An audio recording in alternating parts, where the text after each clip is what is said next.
Once I heard no takeaway, I was like, right, there's no point in doing, at that point, my brain, which is normally like high gear, overthinking, hyperanalyzing, was just like, bow.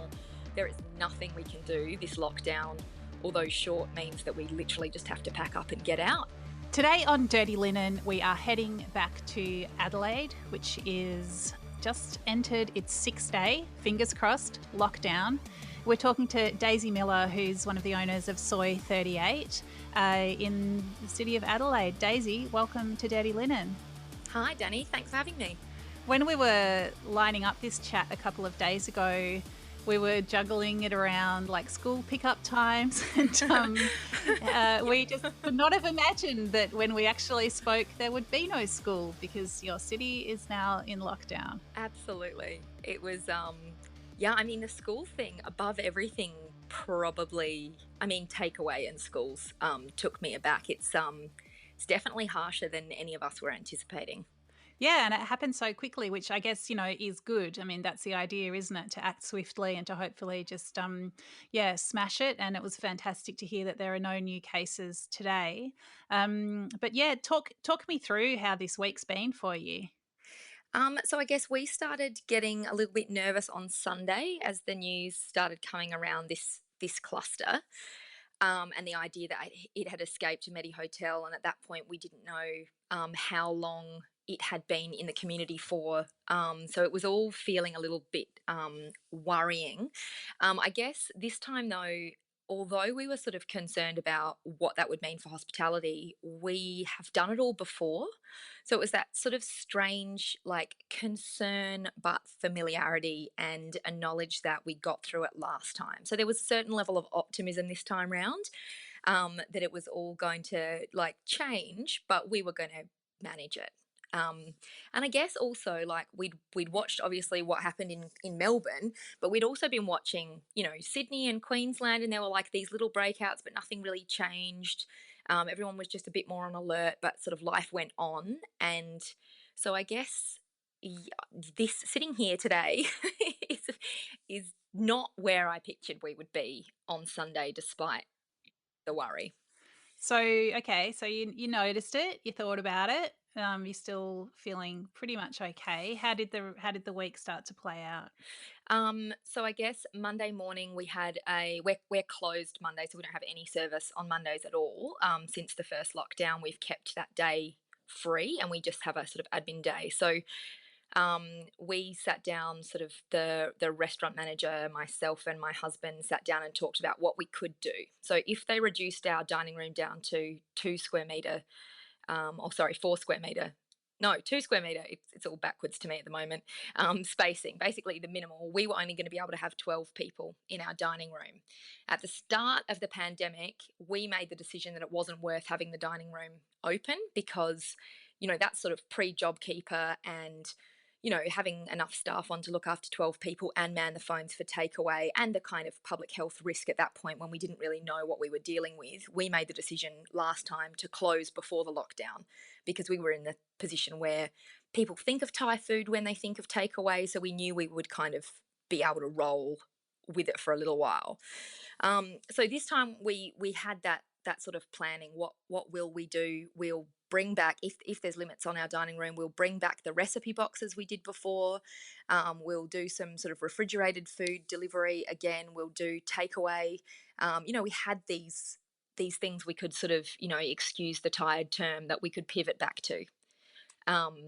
Yes, absolutely. So, I felt quite confident. Then Monday afternoon, they brought back in the reduction. So we had that 12 seat thing, and we decided that, look, we're lucky enough to still have our staff on JobKeeper, so let's use them. Let's keep the dining room open. We rang, I think when I was speaking to you, I was we were ringing bookings. I think we had about sort of 100 bookings that we needed to shift over the 2 weeks, either to 6 o'clock or 8 o'clock, go back to 2 sittings, make sure we only had 12 people in the room at once. Called Adelaide City Council, got an extension of our outdoor dining license so we could get 8 people outside instead of 4, push through, and then we were already getting the recipe boxes back up and running. And then obviously Wow. none of that is allowed. So, yeah. Yeah, I mean, it just happened so quickly. So, I mean, yeah, there's so much I want to ask you. I suppose one thing is the difference between that planning and the planning that you did last time. I mean, you said, you knew you'd done it before, you sort of knew that, but was there a bit of a sinking feeling to think, oh my God, we've got to get all those containers and those boxes sorted again? Or was it just like, nah, we're good. This is just how it has to be. Yeah, I think it was, yeah, it was more the latter. I'm a pretty optimistic person. My husband, on the other hand, super pessimistic, so we keep each other quite balanced.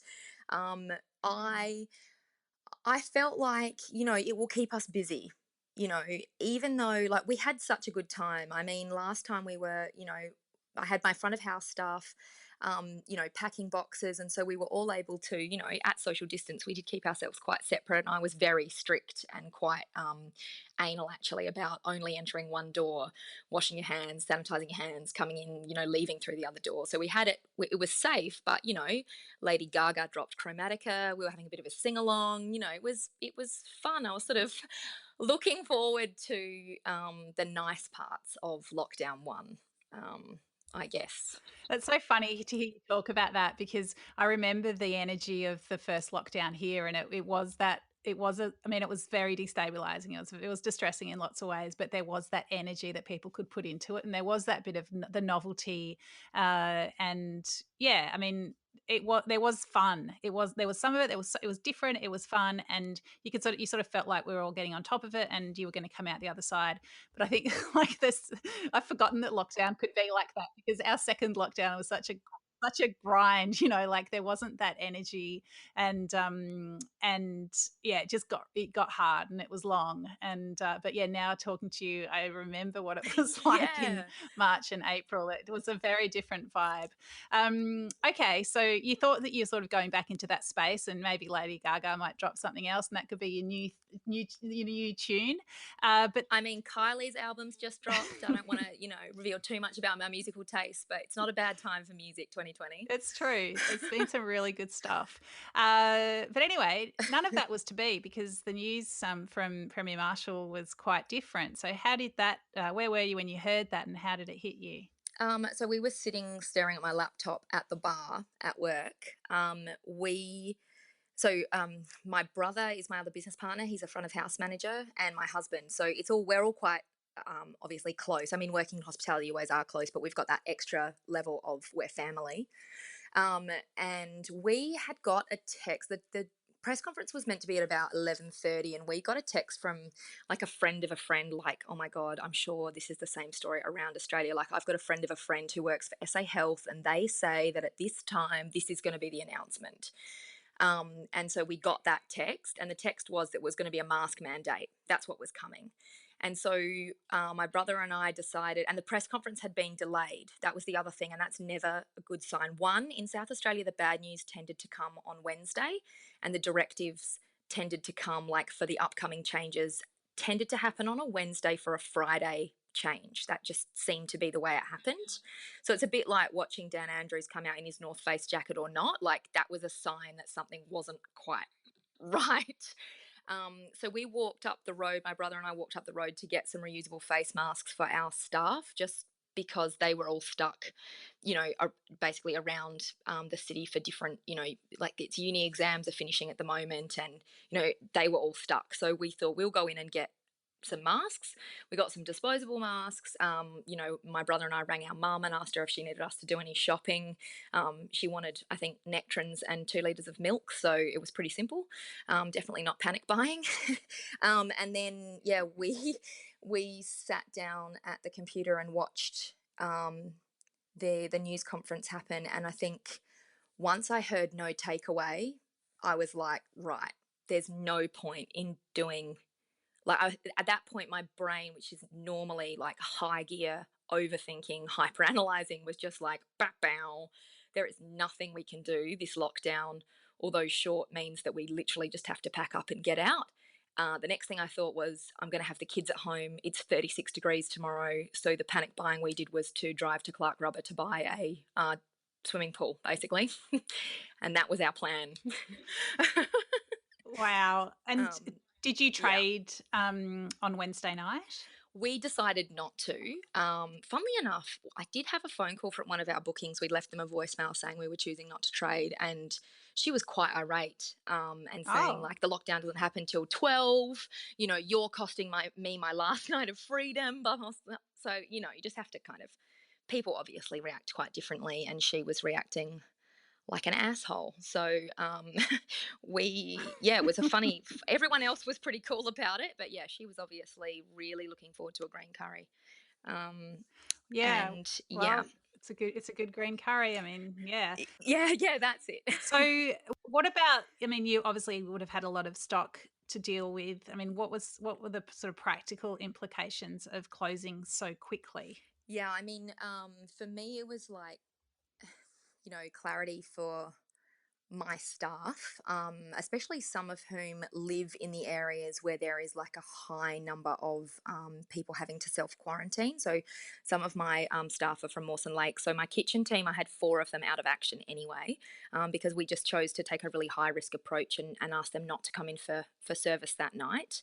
So, I didn't want to push that for a start. They hadn't had any contact with any people, but they were just like in the general zone, and we just chose to be hyper cautious. We froze what we could. We've actually just come off the back of Lucky Dumpling Market as part of Ausasia Festival. So we had a stall there, and in a very Thai restaurant sort of way, we were selling hot chips. So I had 3 empty chest freezers. So the meat's gone in there. How it looks on the other side of lockdown is a question, because you can't just throw a freezer full of stuff and hope that it freezes, all at the same time and in a short period of time. So we'll see. The fresh produce, we gave a lot to our staff to make sure they didn't have to line up at all of the crazy supermarket crushes. I don't know if you've seen the footage, but it was just madness. For 6 days, it's crazy. Funnily enough, our restaurant is directly across the road from a supermarket, and within the space of about an hour, it went from being empty to having a literal line out the door. It was wild. So yeah, we gave a lot of produce to the staff, and then quite a lot of the herbs and spices and those sorts of things. We make our curry pastes from scratch in house. So there was just like the 3 staff that were in the kitchen were just making curry paste because it's much easier to store. It's not going to go off. Yeah, that's Wow, you really moved into practical action mode quickly, didn't you? I mean, I suppose you had to, but it sounds like, you said your brain went bow, but it sounds like it recharged pretty quickly and worked out with some strategies. yeah, it did. Yeah, I'll give myself some credit. No, it was definitely a team effort. I've got amazing staff. Like I had all of my team ring and offer to come in and help us. Like we packed all of the wine upstairs because our building is effectively a fishbowl. It's all glass.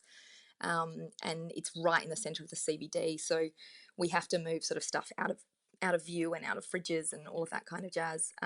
So no, I had a lot of support to allow me not to completely shut down. Um, yeah, it was a really weird day. And how do you feel today? A bit like it's an extended. It feels a bit like Christmas, but not in like a joyful, oh great, I'm going to see the family way, but just in that weird time between Christmas and New Year where you can't do anything because everything's closed. You don't really want to see anybody because you're over it and you're really tired. Like it's just this weird. Plus, it's really hot today, so it's got that kind of weird, slow, hot Christmas feel about it. But I can't even switch myself back into gear to plan the way out because the way out is so uncertain. Like, is it 6 days? Is it 14 days? When we reopen in 14 days or 6 days, do we get to do takeaway? Do we get to have people outside? Is it going to look like last time? It's all so, and also I have no confidence in how it will reopen because last time the reopen, they were like, here's a roadmap. We're working to the roadmap. Here are the important dates to work towards. And then towards the end of it, they were just like, fuck it. Just open on Friday. And it was like 48 hours to get our shit together. We had customers calling. They were confused about whether we could open and whether they could be inside or whether they're going to be outside. And it was just, I had to bring back one of my staff just to answer the phone and explain to people why we weren't opening on the date the government had said, and the fact that we were still pretty much painting our dining room. And so I think I can't think about the reopening because it was so chaotic last time. Reopening was so unclear, which again, like people in Melbourne are so familiar with that story. Sure. It's I mean, that sounds wise. It's like, yeah, when you don't actually know how to act, then you might as well not act and just, yeah, wait and see. 6 days is a funny length of a lockdown. Yeah. I mean, I'm sure they have advice. I'm sure they're following advice, but it does seem, yeah, I don't know. Yeah, I don't know.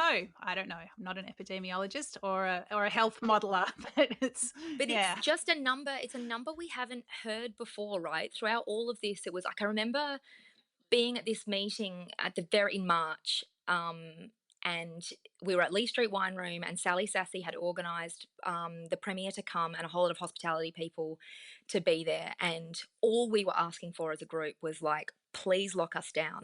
And Marshall kind of pushed back, and he's like, well, if it's better for you to be locked down, this is our Premier. If it's better for you to be locked down, then lock yourselves down.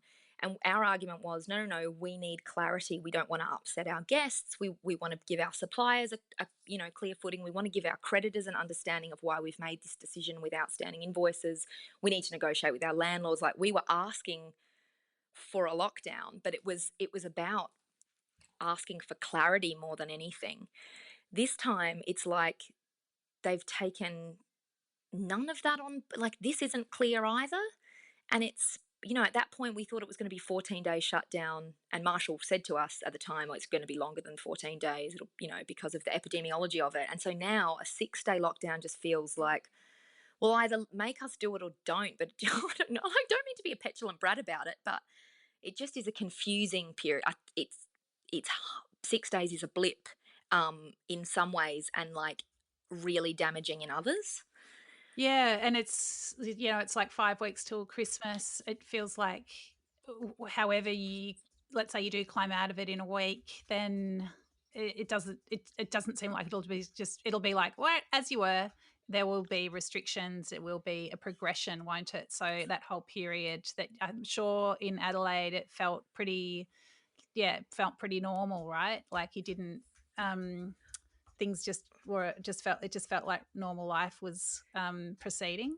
Yeah, it was really interesting. On Monday morning, actually, I should say on last Thursday, I walked to the bank, so straight down Rundle Mall, like really, really through the heart of the city, and like the one or two people wearing masks, you could watch them being watched. It was so unusual to see.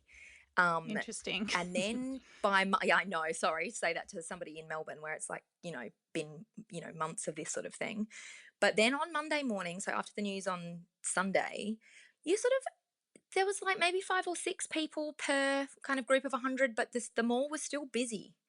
And then by Wednesday afternoon, there was half the population easily wearing masks. Like, it happened so quickly that the population dropped and people actually started to pay attention. We've all been walking around as if this is not a thing for far too long. That people, I mean, I think maybe that's why I'm reacting a bit like, what do you mean 6 days? Like, it's a really, really fast acceleration from what genuinely felt normal back to the start of the year. Yeah, sorry, that wasn't very clear thinking, but that's what happened this week. No, it's really clear, and I suppose I start mapping on what you're saying to Melbourne and the way that Melbourne feels now, which is, I don't know, like obviously everyone was super keen to gear the city back up again, and it does feel really optimistic, and it's lovely to see the city coming back to life, but I haven't really trusted it. I love seeing our 0 days, and it's incredible. Like, it just feels like an amazing achievement that we've made together. Especially from the point you were at. From the point Yeah. we're at, absolutely. But I just feel like if we can take anything from what you're going through, it is that caution and reminder that it's things can turn around or take off again so quickly, and the door can just be slammed shut again. And I don't, you don't want to live in that fear, but I suppose you want to take as many actions as you can to reduce the possibility of that happening. And I think it's tricky because, you know, nobody feels like they've got, well, nobody has total control over the situation. Everybody can only do their bit. And I suppose there is so much trust that you have to put into all the various systems that are in place. But yeah, it's so yeah, I'm not really going anywhere with this thought either, except to say that it's a wake up call. It really is. It is, yeah. Yeah. Um, and I think that's the other thing, Danny, honestly, like what you're saying about not really trusting it. Like I think you guys are on 20 days of double donuts now, to use the term. Yeah, and it's interesting to think that that still is there that nearly 3 weeks later, because that's what I've been watching, and that's I've been talking to friends in hospitality in Melbourne particularly. Firstly, I have to say the amount of love that has been sent in the last 24 hours from everybody in Melbourne to us here in Adelaide is so lovely.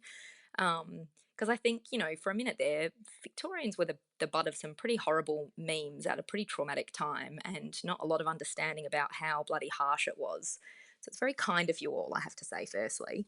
But It's very that. genuine. I mean, gosh, you know, we love our friends in South Australia, and I think, you know, I suppose as Victorians, you'd think, well, we would love people to learn lessons from what we've been through and not to go there themselves. So yeah, all love showered in your general direction, Daisy. But yes, I Oh, interrupted. thanks. Please continue. No, that's all right. No, I was going to say, but like that caution after this second time is what's making me like think about how we will gear back up again at the end of this time lockdown wave. I don't want to call it wave. There's like 35 cases in the state, but it, you know, it could be. I don't want to be sort of dismissive of it, but yeah, it's making me wonder what impact it will have on people. Especially because I think one of the outbreaks, or not, well, I mean, there's one outbreak, there's one cluster. One of the people at the heart of this cluster was a worker from a Medi hotel who was working in food service, and I think the idea that people are conscious of, you know, like obviously chefs touch food and it's carried on plates by people to your table, but that kind of reminder about how close we all are and we all exist being associated with the hospitality industry is making me a little bit edgy. Like it's making me nervous that I don't want people to think of us as unclean. Do you know what I mean? Like there's that, just that little thing, like one, just the general population being nervous about coming out and the impact that that may have on the industry. And then the other part is the sort of association of what eating out or what takeaway is risky somehow. Mm, That's, yeah, yeah, I don't know, but I don't know. I just think life in a pandemic is risky, and I mean, there are things about restaurants that make them. It's not so. I don't think it's so much touching the food and carrying the food. It's sharing the air. So I think that's why we've got such a focus on outdoor dining here, because it's like, you know, whether you're sitting in a lounge room in somebody's home or you're sitting in a restaurant where there's not much ventilation, and you're talking and you're laughing and you're singing and you're reaching across the table. Like I think that's where rooms, really, rooms with people in them that aren't well ventilated are really great sites of transmission. But I don't know. I mean, I think I think people become generally cautious about doing any normal things when they know that there's community transmission, don't they? I mean, it's just as you said about, you know, there are fewer people walking down Rundle Street Mall. So I think the way to reinstate that confidence is to basically eliminate community transmission. So we saw in Victoria, you know, there was a, I mean, I mentioned it in my chat with Adam Liston today, but this cafe in Kilmore that was one of the there was an outbreak that went to country Victoria, and there was a cafe in Kilmore that was a site of transmission, and the way that they dealt with it was so exemplary that I feel like it actually showed hospitality in a really good light as businesses that could be incredibly responsible, and I reckon like actually heroic in the way that they stepped up to stand side by side with the health authorities to contain the outbreak. So maybe it depends on, I don't know. I think it can be, you could see it in different ways, but I think people love hospitality so much and it's such a special place for people. So they love it so much that they get really mad when you take away their green curry on the eve of lockdown. I tell you what, yes. No, it's been, I mean, and the other thing like that, people have seemed to be enjoying themselves more. There was always that kind of, yeah, like, every now and again you'll have a table in a restaurant where you can tell they're catching up because they feel obligated to each other. Like, I don't want to be harsh, but people catch up because it's like, oh yeah, we should catch up, and they're not out because they really want to be out or they really appreciate what they're doing. And I think because our capacities have all been changed and getting bookings are more difficult, and a lot of places have got these mandatory feed me menus. Again, I'm sure it's the same in Victoria. Because of that, people are making like thoughtful decisions about where they eat and who they're catching up with. And so the vibe in the dining room recently has been so lovely. People are so grateful that, we're open and we're here and they can, it's just been such a different vibe. So yes, even though she was quite cross on the phone with me yesterday, I, I I get it. She'd probably had it planned for weeks, and she's not angry at me. She's angry at the situation, but mostly people have been really good. Yeah. Well, I think I felt that in Melbourne as well. I mean, I had a book club dinner in a pub a couple of nights ago, and a Palmer in a pub was one of the things that I was really looking forward to. And we all enjoyed it so much and so far beyond really what the experience was. Like, it just meant so Yeah, much to all of yeah. us. We've all been emailing about how amazing it was. um, so I yeah, I love really that. understand what you're saying. And Oh I yeah. think, yeah, you'll probably have that, amplified even a little bit when people are back in your restaurant and, yeah, appreciating it even more because they know that it can be taken away without much warning at all. I hope so. I hope so. It's yeah, I will try and stay positive about the future, but it's, yeah, it comes in waves. And again, I'm sure it's familiar to many people, but like, yes, and like yesterday morning before the announcement, I got to work and I said to my brother, I was like, I know I was really energetic yesterday when we were planning, but I feel really flat today and I feel really worn out and I feel like I can't be bothered with this again. And then as soon as we got the text about the masks, it was like, right, all action stations, let's go to the shops. And then the announcement, like, better get a pool and then let's pack up the restaurant. So like it is waves. And then yeah, like sometimes I think about reopening, I think about how fun it's going to be and how good it'll all be to be together again. And then I'll go, oh, what if people think hospitality is unsafe? And it's like it's a weird sort of pendulum of emotions. And it's also only 6 days, so I keep catching myself and going, oh, shut up, like it'll be fine. Even though it might not be 6 days, it might be 14 days, but even that just feels like 14 days in the scheme of things. Yeah, but I can totally see how your mind just keeps going with those thoughts and back around and Yes. don't feel Oh like my this, feel lord. like that. And that never really Yeah. works. So, Daisy, Yeah, it's not exactly mindfulness. totally, but yeah, I don't know. You need a real a very great skill at mindfulness to be mindful all the way through these things. So I have got to ask you the important question, which is, have you been in the pool yet? No, I haven't. The children have, which, to be honest, is probably fine. But I'm about to get out there because it is so hot. Oh my lord. It's creeping up. Yeah, right. Well, enjoy the splash and cooling off. And yeah, I hope I won't even say I hope it's 6 days, but I just hope the situation gets sorted in as timely manner as possible and Adelaide can get back out there and, be amazing again. I know that everybody in Victoria certainly hopes that that is the case. We really do feel for you, and we will be extra safe in restaurants, won't we, everybody? And uh, so that, we can give Melbourne and Victoria the best chance of keeping those donuts rolling. Thank you so much, Daisy, for coming along and having a chat today. Really, really grateful for your time. My total pleasure. It's been fun. Thank you so much, Dani. I appreciate it. This is Dirty Linen, and I'm Dani Valent. We air the issues that the hospitality industry finds hard to talk about. We spend a week thrashing around each issue, hearing from different people with unique perspectives. We want to hear from you as well.